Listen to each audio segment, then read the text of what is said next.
여러분 반갑습니다. 여러분의 멘탈 전도사 천마스입니다. 벌써 아침이 밝아옵니다. 날이 춥고 좀 으시시하죠? 그래도 여러분과 함께 또 한번 하루를 시작해 보도록 하겠습니다. 스트레칭 좀 하고 따뜻한 물 한 잔 마시면서 한번 하루를 즐거운 마음으로 한번 일찍 한번 시작해 보도록 하자고요. 제가 아침마다 늘 이제 인간관계 다양한 우리의 삶의 지혜에 관련된 이야기를 들려드리는데 살아보니까 아주 소름 돋을 정도로 그 맞는 말이 있었습니다. 인간관계 관련된 이야기. 첫 번째 보니까 힘들 때 곁에 있어준 사람은 절대 잊지 말고 힘들 때 곁을 떠난 사람은 절대로 다시 찾지 마세요. 알겠죠? 두 번째는 남에게 다 퍼주면 허탈함만 남고 나를 먼저 돌보면 자존감이 남더라는 겁니다. 세 번째는 아무리 친한 사람에게도 비밀은 숨겨야 하고 아무리 믿을 만한 사람도 늘 경계를 하라는 거죠. 네 번째는 관계로 괴로운 것보다는 외로운 게 낫고 관계로 불안한 것보다는 심심한 게 낫다고 합니다. 다섯 번째는 눈치가 좋은 사람은 눈치가 없는 척을 하고 눈치가 없는 사람만 다 아는 척 떠들어 대더라는 거죠. 여섯 번째는 좋은 사람을 찾기보다 나쁜 사람을 좀 멀리 하고 좋은 사람을 찾기 전에는 내가 먼저 좋은 사람이 되라는 겁니다. 사람을 잃기 싫다는 이유로 남에게 맞추기만 하면 오히려 나를 잃어갈 뿐입니다. 나를 1순위로 지킬 때 인간관계도 좋아진다. 알겠죠? 좀 그런 게 있어요. 사람이 오고 가는 게 있습니다. 사람이 이렇게 예를 들어서 전화를 했다, 연락을 했다.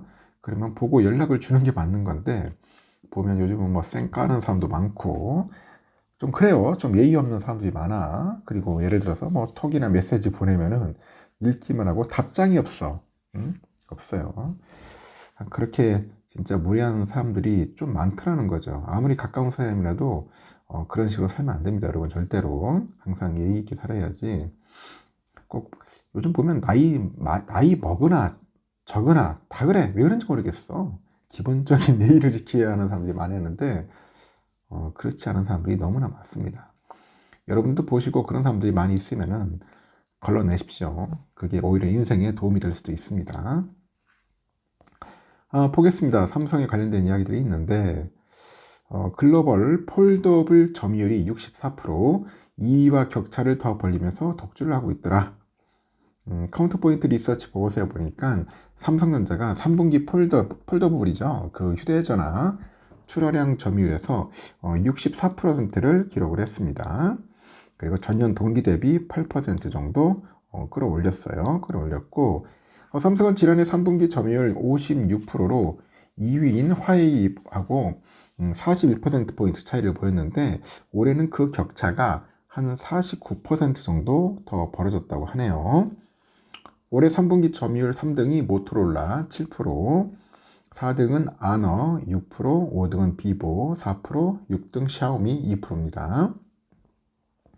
3분기 글로벌 폴더블 스마트폰 출하량은 전년 동기 대비 14% 증가해가지고 역대 최대 분기 실적 기록을 했고 삼성 갤럭시 Z 폴드 7 시리즈가 가장 큰 성장 동력이 됐습니다. 3분기 글로벌 스마트폰 전체 출하량 가운데 폴더블 폰이 차지한 비중은 2.5%였어요.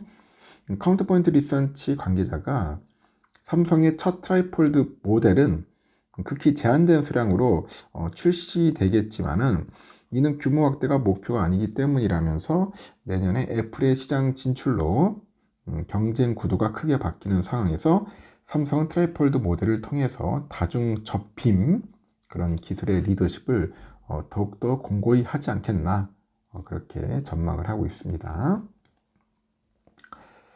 그리고 그 박현주 미래에셋그룹 회장이죠. 그리고 서정진 셀트리온 회장이 조만간 출범하게 될 150조 규모의 국민성장펀드 전략위원회 공동위원장이 내정됐습니다. 150조.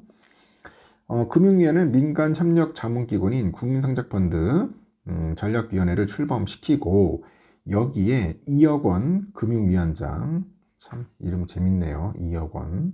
하여튼 박현주, 서정진 회장이 공동위원장을 맡게 될 거라고 합니다. 국민성장펀드는 정부가 첨단 전략 산업 생태계 전반을 민간 합동으로 지원하는 대규모 프로젝트인데 향후 5년간 150조 정도 규모로 조성될 겁니다.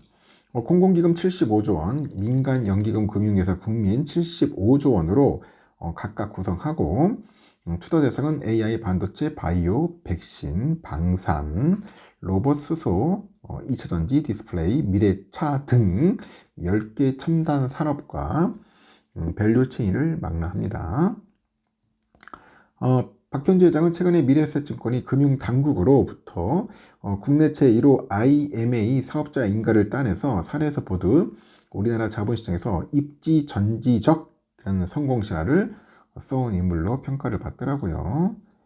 서정진 셀트리온 회장 또한 제약바이오 벤처에서 글로벌 기업으로 성공 스토리를 써내려가고 있는 주인공이죠. 신사업 분야의 성공 전략이 탁월한 능력을 발휘했다는 평가도 있고 특히 두 사람은 모두 셀러리맨에서 출발해가지고 성공 신화를 일군 공통점이 있더라. 그래서 150조 원에 달하는 막대한 규모의 국민성장펀드 운용 전략과 이런 방향을 정하게 될 전략위원회는 컨트롤 타워의 성격을 갖는다고 합니다. 전략위원회는 공동위원장 외에도 정부, 산업계, 금융권, 벤처, 투자업계 등 이 관계자 등에서 선정된 15명에서 20명 위원으로 구성될 것으로 예상하고 있고 5대 금융지주 회장과 대기업, 벤처기업, 최고 경영자 등이 위원 후보로 거론됩니다.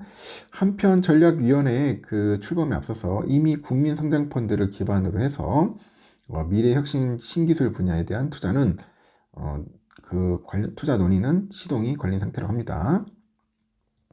지난 4일에 그 산업통상부하고 금융위원회는 대한상공회의소에서 그 맥스 얼라이언스 국민성장펀드 연기 간담회를 열어가지고 대규모 AI 전환 투자 수요하고 정책 금융과 연계하는 방안을 논의했다고 합니다. 하여튼 관심 있는 분들은 한번 살펴보시면 좋을 것 같네요. 그리고 올해 우리나라의 그 1인당 GDP가 22년 만에 대만에 추월당할 전망인 가운데 앞으로 격차가 더 벌어질 수 있다는 우려가 나오고 있네요. 우리나라는 2014년 1인당 GDP가 3만 달러를 넘어섰지만 11년째 3만 달러를 벗어나지 못하면서 이 파운드리 세계 1위 기업인 TSMC를 앞세운 대만에 밀리고 있는 형국이라고 합니다. 인공지능 시대를 맞이해서 SK하이닉스가 엔비디아에 HBM을 공급하고 삼성전자도 최근에 깐부 회동이라고 하죠. 깐부 이 회동을 통해서 이재용 회장과 젠슨왕 엔비디아 CEO를 만나는 등 이 변화의 움직임도 감지된다고 합니다.